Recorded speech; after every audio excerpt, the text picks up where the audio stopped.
চার ধরনের শট হয়, ঠিক আছে। ব্যাকফুটে ফার্স্ট হচ্ছে তোমার ব্যাকফুটে গেলে, ব্যাকফুটে যদি তোমার বডির কাছে যদি বল আসে তখন আমরা কী করি, ডিফেন্স। আর যদি বডি থেকে দূরে আসে তখন আমরা কী করি, পাঞ্চ, ড্রাইভ। আর যখন আর একটু দূরে যাই তখন আমরা কী করি, কাট শট খেলি। আর যখন বডির কাছে বল আসে তখন আমরা গ্লাস করে দিই হালকা, ঠিক আছে।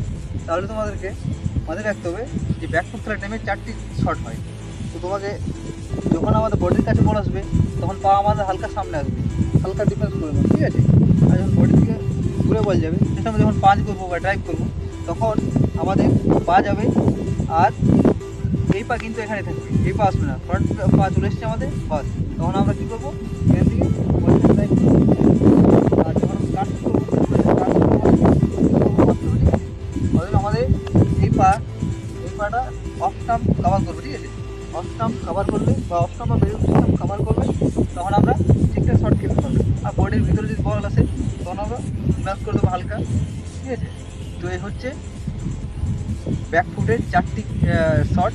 একটা হচ্ছে বডির ভিতরে এলে ডিফেন্স করে নেবে, বডি থেকে হালকা দূরে গেলে সেটা ড্রাইভ মেরে দাও, হালকা তার থেকে হালকা দূরে গেলে কাট শট খেলে দাও, বডির ভিতরে এলে তখন সেটা গ্লাস করে দাও, ঠিক আছে। এই 4টি শট হচ্ছে ব্যাকফুট শট।